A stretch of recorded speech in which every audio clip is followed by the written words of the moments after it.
Bonsoir à tous, bienvenue ici au royaume de Ganesha et surtout devant un temple extraordinaire qui est le temple Pura Agung Santibuana, un vrai temple balinais fait en pierre volcanique qui vient entièrement de Bali. En fait, ça a été construit à Bali, démonté, transporté jusqu'à Paradisa et reconstruit en 2012. Ici, c'est tout à fait extraordinaire, comme exactement tout ce qu'il y a à Paradisa. Est-ce que vous êtes allé à Edenia? Oui. Bon, eh bien, j'ai découvert Edenia aujourd'hui. Je trouve ça absolument extraordinaire. Eh bien, nous restons dans le registre extraordinaire en vous amenant le goût de Bali.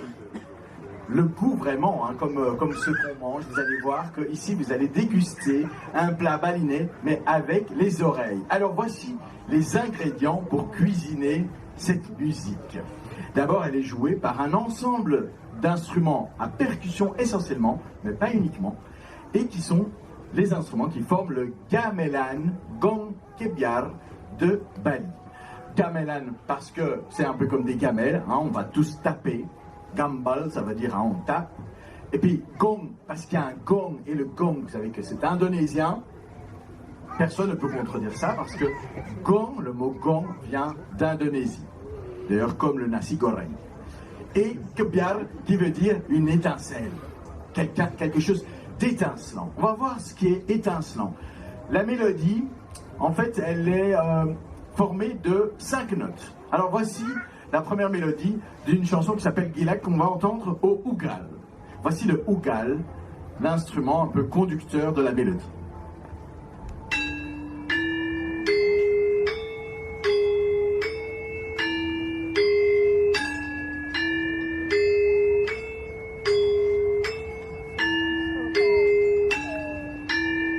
Alors pour le soutenir, on va écouter les Chalong et le Jekok.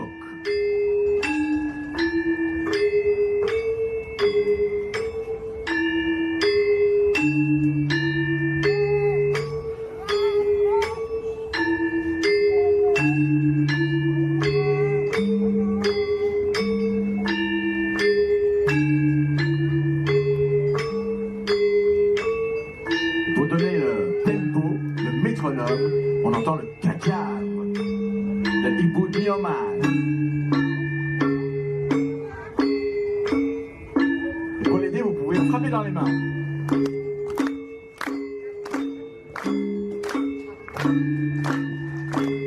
Et pour ajouter un petit peu plus d'épices, voici les kansa.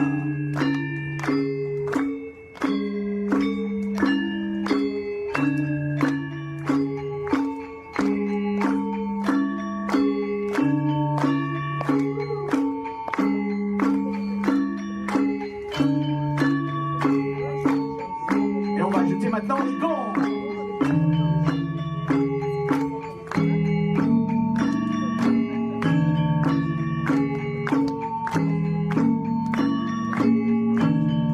Et le petit oiseau, quelque chose d'un peu léger, comme une sauce légère, merveilleuse, le souligne, la flûte balinaise.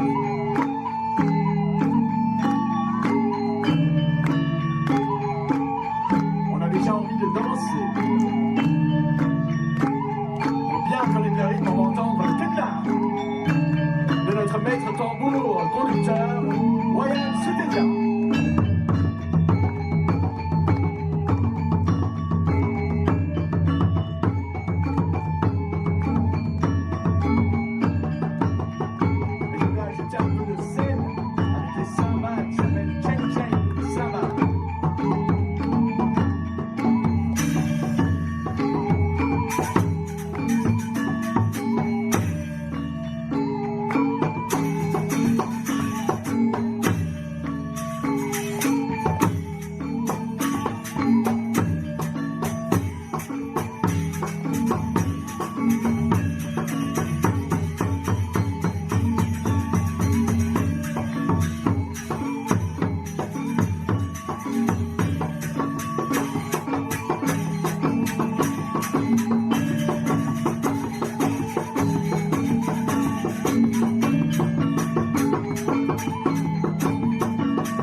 Vous savez que l'Indonésie, c'est un archipel de 17 000 îles, absolument immense.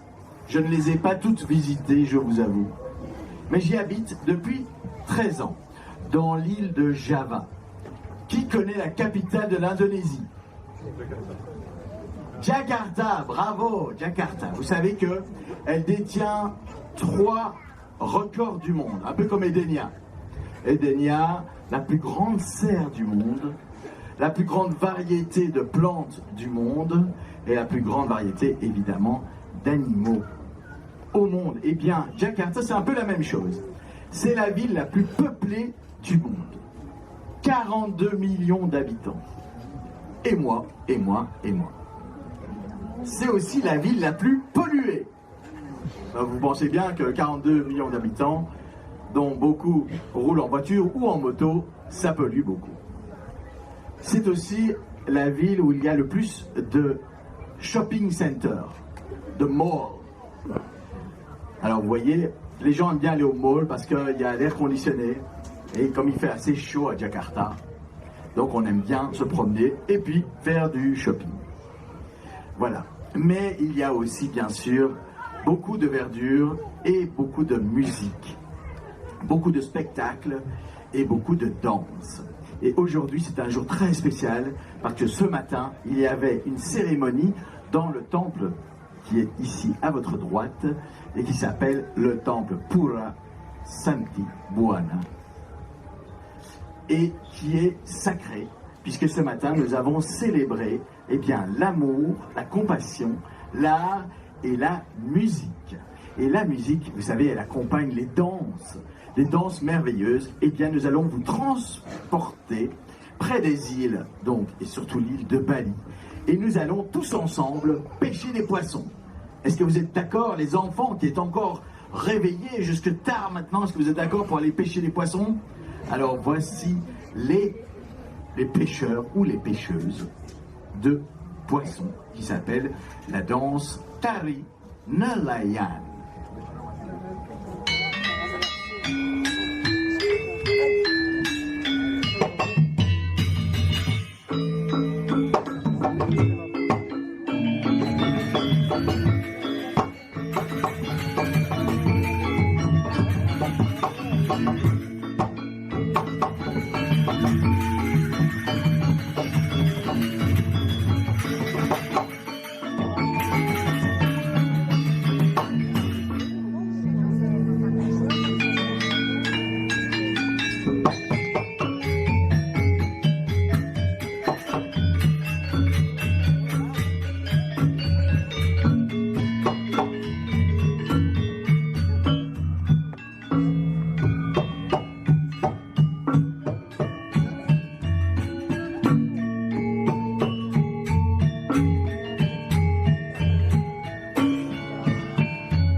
représente le poisson, le pêcheur, la pêcheuse, le bateau.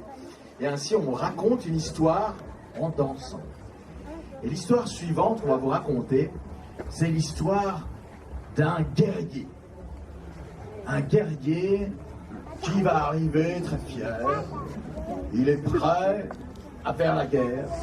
Il est prêt à s'énerver. Comme il y en a certains qu'on voit à la télévision. Alors, il vous observe, il vous regarde et on sent la musique qui le suit et la musique qui représente ce qu'il pense. Et donc, à un moment donné, il va s'énerver. Alors, on va jouer plus fort. Et puis, un peu, il va se calmer un petit peu. Et puis, il va de nouveau s'énerver. Il va même peut-être un peu gronder. Mais il n'est pas méchant. Quoique, si vous voyez dans son dos, il a un sabre traditionnel qu'on appelle kris. Et souvent, eh bien, on porte un kris quand on a les habits traditionnels. À ce propos, vous avez vu que je me suis déguisé aujourd'hui. Ah oui, comme c'est une fête balinaise, et je vous avoue que je ne suis pas tout à fait baliné. Ik ben geen echte Balinees. In feite, ik ben Belg. Ik ben een Bruxelais. Mais j'aime beaucoup venir ici à Paradise, bien que j'habite à Jakarta. J'ai émigré là-bas. Et je suis arrivé ici, en fait, hier soir, et j'ai mis donc ma belle chemise balinaise, mon houdon balinais, c'est ceci, la coiffe que vous voyez que tous les hommes qui jouent ici dans ce gamelan portent, et aussi le sarong. Mais il y a plusieurs, je vais vous montrer quand même. C'est intéressant, j'ai mis un temps fou à mettre alors. Donc c'est un sarong. Le sarong, donc une espèce de pagne qu'on met pour entrer dans le temple. Si jamais vous allez dans un temple balinais, vous devez porter un sarong. Alors, il y a un saput. Alors, c'est quelque chose qui va au-dessus du sarong. Vous voyez, comme ça. Pour que ce soit encore plus joli. C'est joli, hein. Il est tout brodé, celui-là. Je suis en dessous, il n'est pas brodé, mais quand même, il est joli aussi. Et puis alors, une ceinture. Parce que le problème, c'est que si je ne mets pas de ceinture, il y a tout qui tombe. Et alors, ben voilà. Vous allez voir que j'ai mis ma culotte à l'envers. Vous connaissez la chanson du roi d'Agobert? Je ne sais pas si on l'apprend encore dans les écoles, si on a encore le droit. Mais voilà, c'est une chanson très rigolote. Et puis bon, bien sûr, la chemise, le houdon. Et voilà, et alors on met aussi des espèces de slash, comme on dit chez nous, à Bruxelles, ou en Belgique. Voilà. Et on me dit, allez, parce qu'il va faire nuit et on va pas rentrer encore. Voici donc, j'ai fini de vous parler. Et donc, et les dames portent un kebaya. Regardez d'ailleurs, notre flûtiste Nathalie, elle porte un kebaya. Voilà. C'est beau, hein? C'est donc une espèce de dessus tout brodé. Ibu Nioman aussi, Ibu Koman aussi porte un merveilleux kebaya. Et je vais vous avouer quelque chose. C'est que cet ensemble Salignasa, qui existe depuis 30 ans, qui a été fondé par notre ami Zahar Laskevich, qui est géré, on peut applaudir bien fort, administré par Eddie.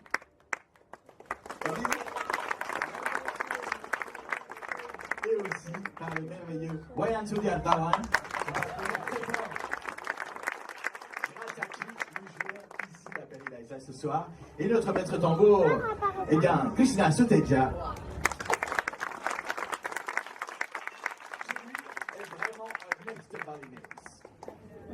Voilà. Et alors, hein? Ben oui, tout à fait. Et alors donc, avant de terminer, eh bien donc, nous allons. Ah oui, et ce que je voulais vous dire, c'était le petit secret, c'est que nos deux danseuses, en fait, elles sont nées de l'amour d'une balinaise et d'un Belge. On peut les applaudir, nos deux.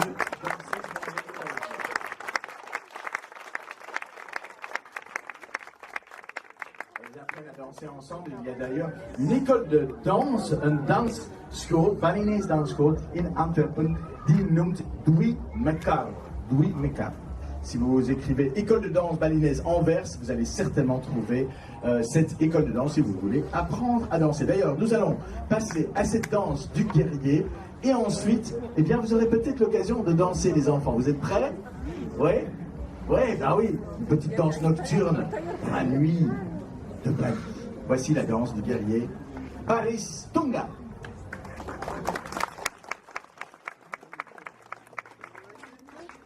Very fierce.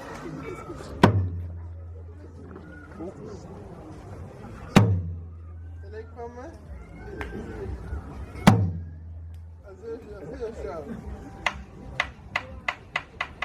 Azeria.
Vous voulez danser?